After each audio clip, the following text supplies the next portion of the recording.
Welcome to this explainer. Today, we are diving straight into the absolute heavyweight matchup in golf, the TaylorMade TP5 versus the Titleist Pro V1 in our definitive 2026 lab distance test. We hit over 300 shots under identical conditions, and the distance winner? Well, it was crystal clear right out of the gate. The Titleist Pro V1 lost by 5 yards. Just let that sink in for a second. The undisputed #1 ball in golf literally dethroned in total driver distance for the average amateur swing. It's a completely shocking statistic that really disrupts everything we assume about premium tour balls. But hang on, because distance is really only half the story here. While the distance winner off the tee was totally undeniable in our 300-shot protocol, the greenside spin numbers, man, that is exactly where this test takes a massive twist. And honestly, that spin data is probably going to be the deciding factor for which of these two golf balls you should actually put in your bag. Section 1. Tail of the tape. Let's look at the core specs. Over on the left, we've got the Pro V1. It's rocking an 87 compression, a 3-piece construction, and a 388 tetrahedral dimple pattern. And on the right, the TaylorMade TP5. It comes in just a touch softer at an 85 compression, but it packs a really complex 5-piece construction and 322 dimples. So why does this comparison matter so much? Because both of these are premium, full urethane, tour-level balls, and they'll both set you back exactly $54.99 a dozen. See, both of these brands claim to make the absolute best all-around ball in golf. And since the compression and the overall feel are nearly identical, that 5-yard gap we're about to talk about, it isn't because one feels like a rock and the other feels like a marshmallow. No, it is a purely structural difference in how these things are engineered to perform. Section 2. Driver distance results. Now, for our lab setup, we used a 4-sight GCQuad launch monitor indoors, hitting premium RCT balls just to keep everything perfectly normalized. And we specifically dialed the swing speed to exactly 95 miles per hour. Why 95? Because that hits the absolute sweet spot of the everyday golfer. We're not out here testing Rory McIlroy's swing today, guys. We're testing a solid, normal, amateur swing so you can see exactly how these balls are going to react for you. So here is that driver distance reveal. With the exact same 95-mile-per-hour swing, the Pro V1 gave us a total distance of 257 yards. But the TP5? It gave us 262 yards. That is a full 5 yards of extra total distance, just from swapping out your golf ball. So where are those extra yards actually coming from? Well, take a look at the driver spin numbers. The Pro V1 is sitting at 2640 RPM, which gives you a really solid penetrating flight, but the TP5 drops all the way down to 2410 RPM. That is a massive 230 RPM drop in driver spin. And that lower spin, combined with a slightly higher launch angle from the TP5, is exactly what unlocks that extra distance. Here's what this actually means for your game. If you swing under 100 miles per hour, that lower spin from the TP5 literally translates to free yards. No extra gym time required.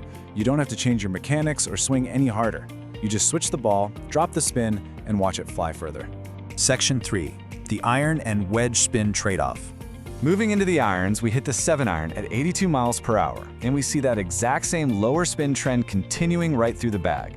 The Pro V1 gives us 6,420 RPM with a 159-yard carry. The TP5, it's sitting at 6,110 RPM with a 161-yard carry. So the TP5 is dropping about 300 RPMs in spin, making it a solid 2 yards longer with the 7-iron. If you're someone who struggles with a slice, or maybe your irons tend to balloon up in the wind, that lower spin is absolutely fantastic.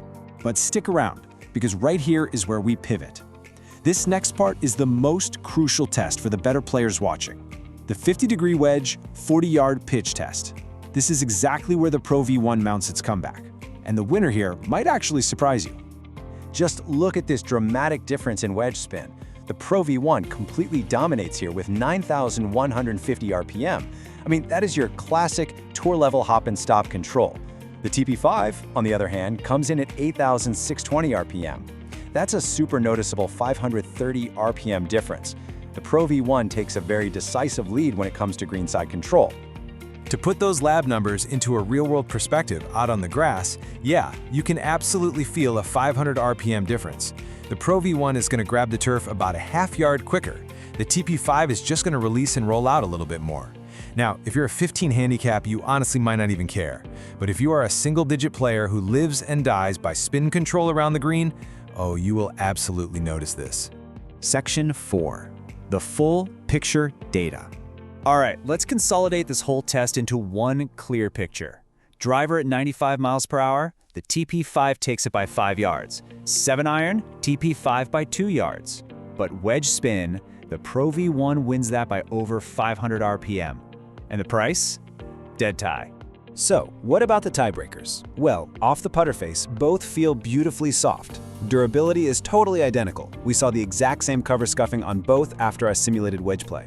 But here's a really surprising bonus fact from our outdoor testing. The TP5 actually wins in a 15-mile-per-hour crosswind. Because it has that inherently lower spin rate, the TP5 held its line noticeably better when things got breezy. Section 5. The final verdict. Our verdict is clear. We've really got to segment this by player profile. If you are a single-digit handicap, swinging your driver well over 100 miles per hour, and you play on firm, fast greens where you demand elite wedge control to stop the ball on a dime, you should definitely buy the Titleist Pro V1. You already have the swing speed to generate plenty of distance, so you really need that extra 500 RPM of wedge spin. But on the flip side, if your driver's swing speed is under 95 miles per hour and you're, say, a 10 to 25 handicap who just wants maximum distance and lower driver spin to keep the ball in play, the TaylorMade TP5 is the superior ball for you. It's longer off the tee, it's longer with the irons, and it fights the wind much better. Here at Golf Ball Lab, we have a simple rule: data, not opinion. So I want to leave you with this final thought. What golf ball are you actually playing right now? And have you ever tested it to see if you're leaving free yards out there on the course? Let us know in the comments. Drop your current ball and your average swing speed.